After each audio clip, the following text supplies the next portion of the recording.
Bismillahirrahmanirrahim. As-sabi'u utawi kang nomor telu. Nomor pitu. Astagfirullahaladzim. Ad-du'a'u iku ndongakno elek alal khalqi ing ngatasi makhluk. Nah, ini termasuk keburukan mulut ya, mendoakan jelek pada makhluk.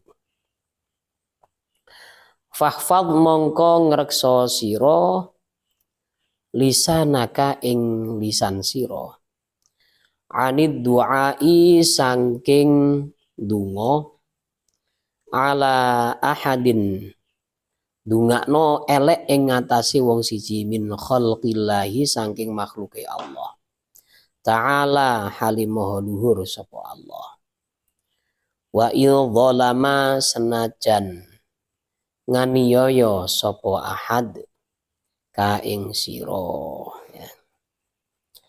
Hati-hati, orang itu jangan sampai berdoa mengharap sesuatu yang tidak baik ya. Bahaya ini ya. Apalagi mendoakan anak doa jelek. Itu salah satu dari musibah yang akan dia terima. Ini rezekinya seret. Orang mendoakan jelek pada anaknya itu termasuk sesuatu yang dapat menghalangi rezeki ya. Kalau doa yang bagus-bagus. Nah, terus kalau dalam Al-Quran itu kan Nabi Musa, Rabbana dhamis ala amwalihim washdud ala qulubihim fala yu'minu hatta yarabul adzabal alim. Nabi Musa kok mendoakan Fir'aun doa jelek supaya hartanya itu dirubah, emas-emasnya itu dirubah bentuknya, yang awalnya emas menjadi batu biasa. Kemudian hatinya kok didoakan supaya tertutup, tidak menerima hidayah, sampai dia ini melihat siksaan yang menyakitkan. Lah ini bagaimana ini? Kok kontradiksi ya dengan keterangan Imam Al-Ghazali? Jawabannya, kalau Nabi jangan dibahas. Apalagi Nabi kita. Nabi kita itu kan wa ma yantiqu 'anil hawa in huwa illa wahyu yuha. Jadi Nabi itu segala apapun yang diucapkan itu atas dasar perintah, atas dasar wahyu. Awalnya sebelum diperintahkan mendoakan jelek Fir'aun, Nabi Musa itu tetap berharap.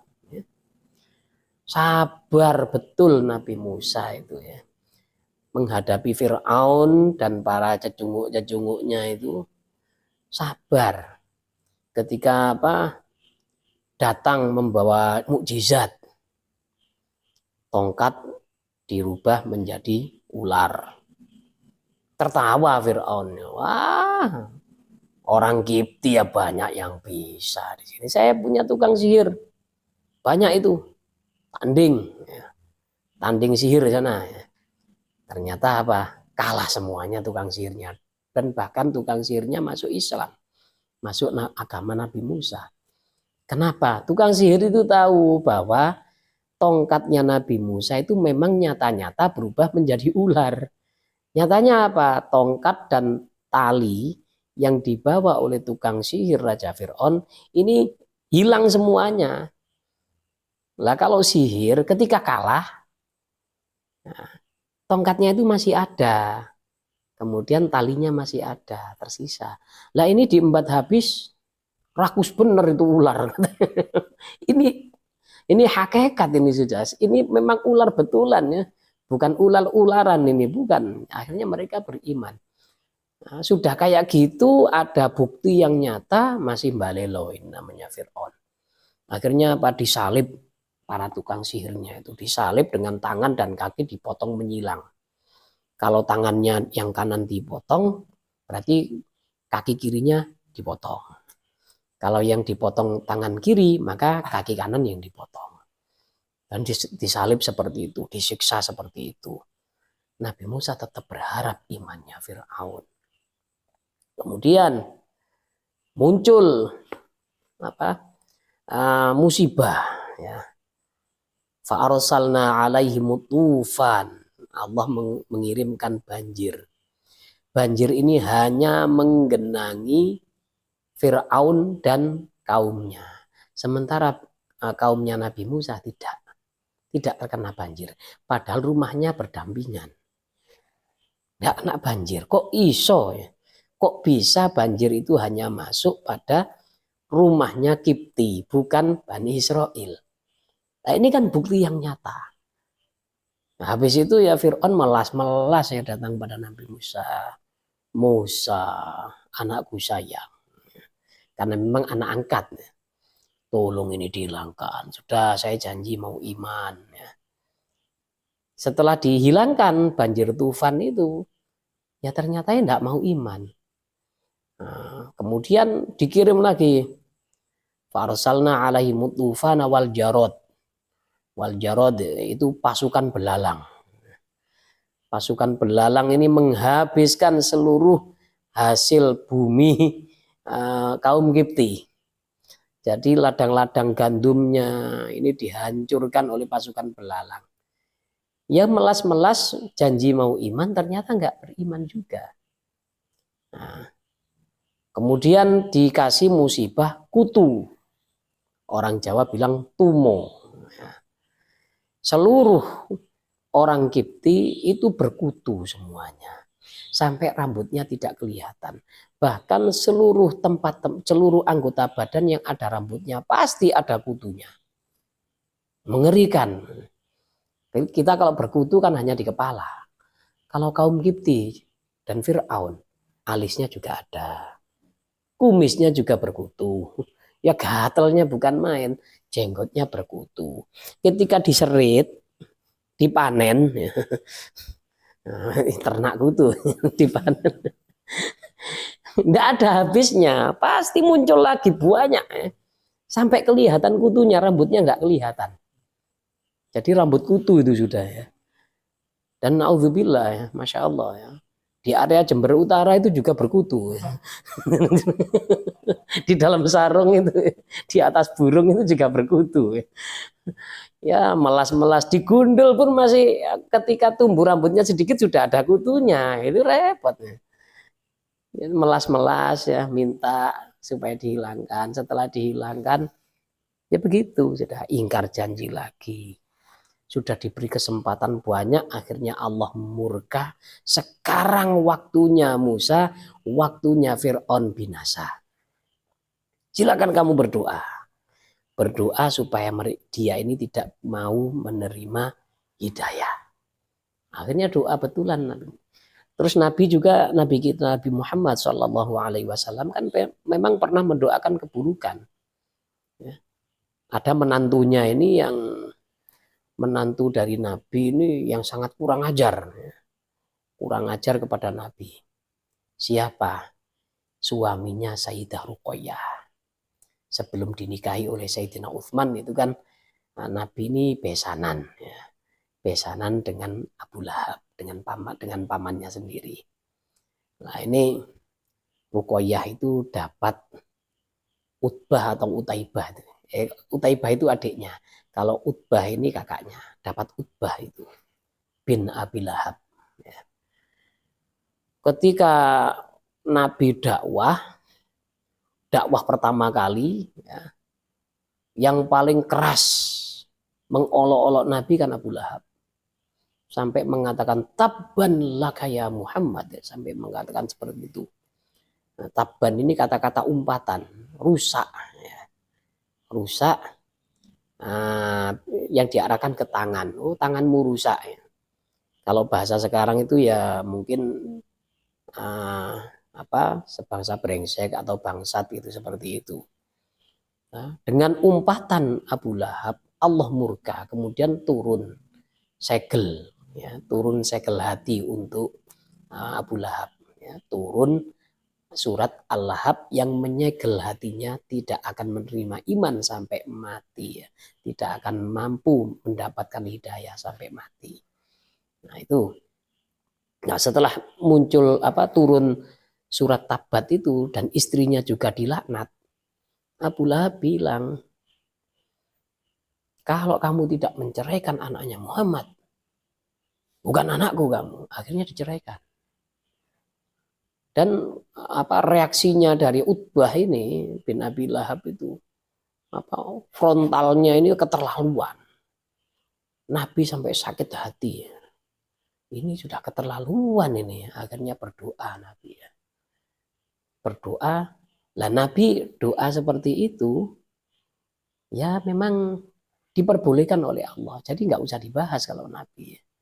Akhirnya mati di tengah padang pasir gara-gara diterkam singa. Nah ini didoakan jelek ya oleh Nabi. Kalau kita, karena kita ini ya jauh dari Allah, tidak dapat jangankan wahyu, mustahil ya, ilham saja ya jarang. Ya, maka alangkah baiknya kita itu selalu berdoa baik, ya. Tidak pernah mendoakan keburukan kepada orang lain. Andaikan ada orang zalim kepada kita, ya kita doakan semoga sadar, itu saja. Jangan didoakan, mantar tumpes, nah, jangan seperti itu ya. Ini, fakulun, ini bukan fakul, ini adalah fil amar ya.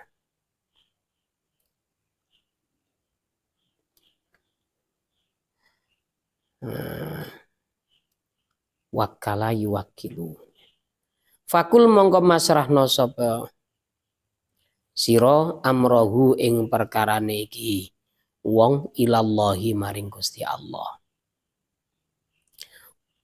Ta'ala halimaha luhur sapa Allah. Fafil hadithi, ketika dia zalim dan hatimu sudah tidak mampu ya, maka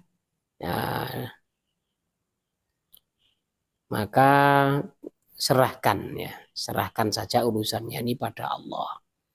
Wis apa jari Gusti Allah wis ya. Nah itu. Fafil hadithi mongko iku ing dalam salah siji keterangan hadis. Innal mazluma utawi ana dawuh innal mazluma sak temene wong kang dizalimi. La yad'u iku yektine ndongakno elek. Kalau bahasa Jawa Tengahnya itu masotno ya. Doa jelek itu pasotan ya. La yad'u iku yektine ndongakno elek sapa mazlum ala zalimihi ing ngatasé wong kang nganiaya mazlum. Hatta yukafi'a sehingga bandingi sapa mazlum hu ing zalim. Tsumma yabqa nuli tetep lil zalimi kedue wong kang nganiaya fadlun apa keutamaan indahu kang ing dalem sandinge iki zalim ing dalem iki sandinge iki mazlum yutalibu ingkang nuntut sapa zalim hu ing mazlum bi kalawan fadl yaumal qiyamati ing dalem dina kiamat ya. Maksudnya seperti ini. Ada orang dizolimi, saking jengkelnya, kemudian dia ini berdoa buruk untuk orang yang menzolimi. Didoakan, sehingga ketika di hari kiamat impas. Orang yang menzolimi ini sudah tidak punya kesalahan pada orang yang dizolimi karena sudah dibalas di dunia, didoakan jeleknya. Nah, tapi ingat-ingat ya, kadang-kadang mazlumnya ini, orang yang dizalimi ini juga keterlaluan. Setelah mendoakan jelek, kemudian dia ini ghibah, pasti itu. Iku loh si fulan niku, maring ini ya. Habis menzalimi saya, pasti ada itunya nanti.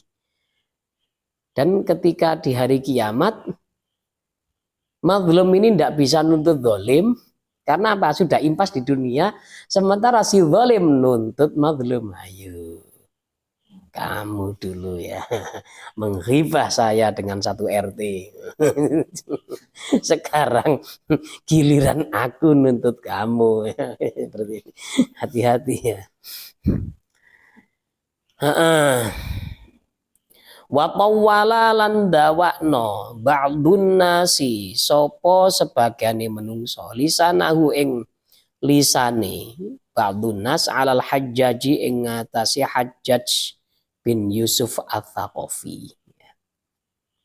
Sebagian orang ini ada yang keterlaluan ngomong jelek tentang Hajjaj bin Yusuf. Kemudian mendoakan buruk pada Hajjaj bin Yusuf. Siapa Hajjaj bin Yusuf ini? Hajjaj bin Yusuf itu adalah salah satu gubernurnya Yazid bin Muawiyah. Dia ini hafal Al-Quran, alim sebenarnya, tapi punya kekurangan. Sebab dia ini menjadi pejabat zalim. Sudah biasa beliau ini nyetempel pipinya sahabat. Pipi sahabat distempel. Kamu ini bahkan membunuh Abdullah bin Umar bin Khattab. Sayyidina Abdullah bin Umar bin Khattab pada waktu itu sudah berusia lanjut, tawaf. Diganggu pada waktu tawaf. Kemudian jatuh kakinya ditusuk tombak. Kemudian wafat. Setelah itu sakit terus wafat. Nah, Hajjaj bin Yusuf ini cuma jasanya juga besar. Namanya pemimpin ya. Pemimpin zalim kan pasti senang perang. Senang menaklukkan daerah-daerah ya. Senang melebarkan kekuasaan. Banyak nyerang sana sini ya. Sana, ayo taklukkan sana. Kemudian yang memberi titik dan harokat, yang memberi instruksi untuk memberikan syakal pada Al-Quran itu adalah Hajjaj bin Yusuf. Nah, terus orang-orang itu banyak yang membahas kejahatan dari Hajjaj bin Yusuf, mendoakan dan keterlaluan, ya. Keterlaluan. Jadi unik ya. Bajingannya kiai. Zaman dulu itu bajingannya saja sudah kiai ya. Apalagi yang muttaqinnya wali pastinya. Penjahatnya kiai, apalagi yang orang baik-baiknya. Kalau sekarang repot ya. Repot sekarang ini penjahatnya ya itu orang-orang yang bodoh-bodoh, dan repotnya juga enggak boleh diteruskan. Orang kalau bicara sekarang masyarakat sini hancur, akhlaknya jelek, kata Said Muhammad, sebenarnya yang hancur itu dia gitu. Jadi kita enggak boleh ya suudzon pada saudara sama iman itu. Kalau ada sesuatu yang harus diperbaiki, ya kita berusaha gitu saja, enggak usah memberi cap jelek pada mereka, enggak usah ya. Nah, kita harus banyak memperhatikan diri kita sendiri. Nah, ini Hajjaj bin Yusuf dibahas, dihibah ya. Akhirnya ada sebagian orang-orang salaf ya. Faqala mongko ngendika ba'dus salafi sapa sebagiane wong-wong kuno, orang-orang tua ya. Ngendikane ngene. Innallaha sak temene Gusti Allah layan takimu ku yektine bakal nyiksa sapa Allah lil hajjaji karena Hajjaj Miman saking wong ta'arraldo ingkang ganggu sapa iki man lahu maring Hajjaj bilisanihi kelawan lisane kiman. Kama yantaqimu kaya oleh nyiksa sapa Allah minal Hajjaji saking Hajjaj liman krana wong zalama kang dolimi sapa Hajjaj bu ing man. Hati-hati loh. Hajjaj sudah mati. Jangan dibahas terus-terusan, jangan dijelek-jelekkan, jangan didoakan, jangan dilaknat. Ya. Karena apa? Nanti kamu bisa, katanya Ba'du Salafin, nanti kamu bisa disiksa gara-gara Hajjaj, gara-gara menjelek-jelekkan Hajjaj. Seperti Hajjaj ini disiksa oleh Allah setelah dia menzalimi orang lain. Hajjaj ini wafat, mati setelah membunuh Sa'id bin Jubair.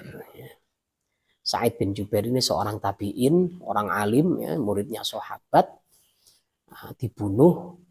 Ketika dibunuh itu dipenggal kepalanya, darahnya itu yang keluar itu muncrat banyak sekali. Heran Hajjaj ini. Kenapa ya? Ini yang saya bunuh kok lain dari yang lain. Kalau biasanya darahnya tidak begitu banyak. Ini kok darahnya itu keluar itu kok seperti sanyu. Itu aneh ini. Katanya sebagian orang-orang yang ahli kesehatan itu membuktikan Hajjaj bahwa Sa'id bin Jubair ini tidak ada rasa takut menghadapi kematian. Tidak takut sama sekali. Nah, makanya darahnya keluar begitu banyak. Setelah itu kena karmanya, ya, atau kualat, ya, orang Jawa bilang kualat. Akhirnya Hajjaj bin Yusuf ini meninggal dunia. Jadi tidak boleh kita itu mendoakan buruk, ya, pada orang. Ya, lebih baik kita berdoa yang baik-baik. Ya. Meskipun orang itu menzalimi kita, doakan supaya sadar. Nah, dalam kesendirian kita bersama Allah, ya, di tengah malam kita menangis, ya. Ya Allah, orang ini telah menzalimi saya. Buka hatinya supaya sadar, ya, supaya menjadi orang yang baik. Ya. Lah, karena doa seperti inilah, ya, maka Irak itu menjadi terbangun kembali. Dulu Irak itu kan peradaban Islamnya pernah dihancurkan. Dihancurkan oleh bangsa Mongol, Genghis Khan, Kubilai Khan itu, ya. Genghis Khan ini bangsa Mongol, bengis itu sudah, ya. Membunuh umat Islam sampai ditumpuk seperti gunung. Kemudian kitab perpustakaan Baghdad itu sampai dilempar kitab-kitabnya ke dalam sungai Efrat dengan sungai Dajlah. Ya. Akhirnya sungai itu berwarna hitam karena tintanya itu luntur. Sampai seperti itu. Tapi di situ ada orang-orang lemah. Di Baghdad itu ada orang-orang lemah dan ada anak-anak yang tidak berdaya. Mereka berdoa dengan baik. Ya Allah, bangsa Mongol ini telah menghancurkan Islam. Balikkan hatinya supaya bangsa Mongol ini membangun peradaban Islam. Dapat hidayah. Bangsa Mongol dapat hidayah, kemudian membangun peradaban Islam lagi. Bahkan lebih maju dari sebelumnya. Nah, itu kan. Jadi kalau ada ini kan baru berapa bulan lewat, ya. Kalah jagoan. Kalah pilpres. Kita tidak usah menjadi barisan sakit hati, tidak usah. Tidak usah mendoakan, itu udah tua, udah sakit-sakitan, ya satunya masih belum cukup umur, mandar bongko. Jangan, ya. Jangan. Jadi kita berdoanya Allahumma aslih wulata umurina. Jadikan soleh pemimpin-pemimpin kami. Ya. Kalau pada waktu terpilih dia masih belum soleh, jadikan soleh. Kalau nanti terkabul, kan selesai masalah. Kita tidak perlu jadi barisan sakit hati. Jadi oposisi yang tidak berarti. Kenapa oposisi tidak berarti? Ya apa artinya kita ya? Kita apa rakyat kelasnya kan di bawah. Ya kalau orang-orang di atas itu ya, seperti partai PKS yang ada di Senayan, kemudian partai apa PKB menjadi oposisi, ya memang berarti karena apa? Memang yang dihadapi itu orang-orang pemerintahan. Ya. Tapi kalau kita ribut menjadi oposisi, buang-buang umur, ya, buang-buang waktu, ya. Jadi itu saja yang kita lakukan ya. Allahumma aslih ulata umurina. Ya. Kemudian afaminu pembahasan kita cukupkan sampai di sini. Subhanakallahumma bihamdika asyhadu an la ilaha illa anta astaghfiruka wa atubu ilaik. Assalamualaikum warahmatullahi wabarakatuh.